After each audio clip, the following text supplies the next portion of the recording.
Je voulais vous partager une autre expérience de jeûne que je suis en train de faire. J'étais à ma 6e journée de jeûne strictement à l'eau et ça va super bien. Dans les dernières semaines, il y a plusieurs personnes influentes sur les réseaux sociaux qui ont décidé de parler de leur jeûne. Premièrement, il y a eu le créateur de contenu Lou Leclerc qui, dans une publication, a mentionné que ça faisait 72 heures qu'il jeûnait.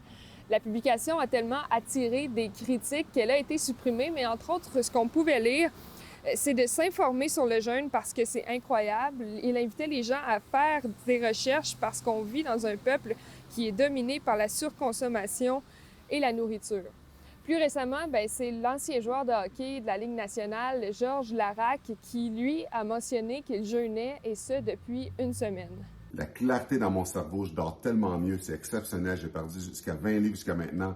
Puis c'est fou, j'adore faire le jeûne. J'ai voulu comprendre la démarche de Georges de parler du jeûne à tout son auditoire. Alors, j'ai posé la question au principal intéressé. Moi, c'est juste que, tu sais, en tant que végane, je fais tout plein d'expériences, je tente plein de choses au point de vue de la santé. Puis quand je le fais, je le partage avec mon public. Tu sais, il y a une expression qui dit « haters always gonna hate ». Parlez-en bien, parlez-en mal, mais parlez-en. Parce que ce que je vais faire, c'est que je vais continuer. Puis je vais mettre une autre vidéo cette semaine quand je vais mettre la fin à mon jeûne. Mais tu sais qu'il y a des jeunes sportifs qui te suivent. Est-ce que tu penses que tu peux les influencer avec ce genre de vidéo-là? À partir du moment que tu donnes un disclaimer, si un jeune voudrait faire ça, je t'ai dit de consulter. Il n'y a personne qui va dire à un jeune de faire ça. Fait que c'est n'importe quoi. C'est des imbéciles qui disaient ça, du monde qui n'ont pas de cervelle, qui disent « Oh, mais les jeunes, franchement, je donne un disclaimer. » Fait que ça, c'est du monde qui, comme que je dis, qui n'ont pas de vie, qui sont frustrés, puis qui sont jaloux, puis qui ne seraient même pas capables de faire 24 heures de jeûne. Dis-moi, Marie-Ève, tu as déjà eu à vivre avec des troubles alimentaires. Est-ce que de voir ce genre de publication-là, ça aurait été dangereux pour toi? Énormément.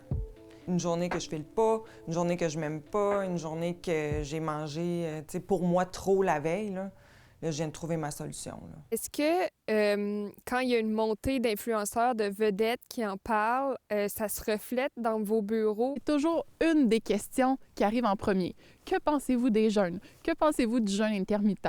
Donc, ça fait des années là, que je me fais poser la question.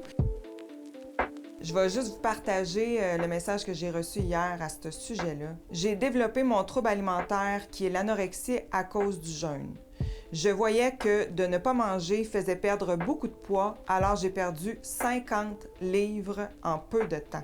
Et c'est quoi la conséquence numéro 1 au fait qu'on en parle sur les réseaux sociaux sans nécessairement être un professionnel de la santé? Ce qui me dérange dans tout ça, c'est pas tant le jeûne.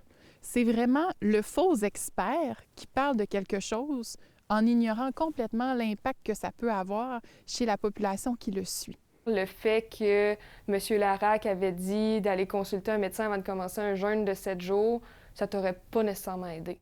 C'est sûr que non. Puis tu sais, même si je me permets en ce moment, avec tout le problème que tu as pour avoir un rendez-vous avec ton médecin puis consulter ton médecin, tu vas l'appeler pour lui demander si tu peux commencer un jeûne? Non, c'est sûr que non. Je pense qu'en soi, le jeûne mérite notre attention. Il ne faut pas rester fermé, il faut être ouvert, mais il faut le faire dans des cadres bien précis et surtout pas dicté par n'importe quel influenceur.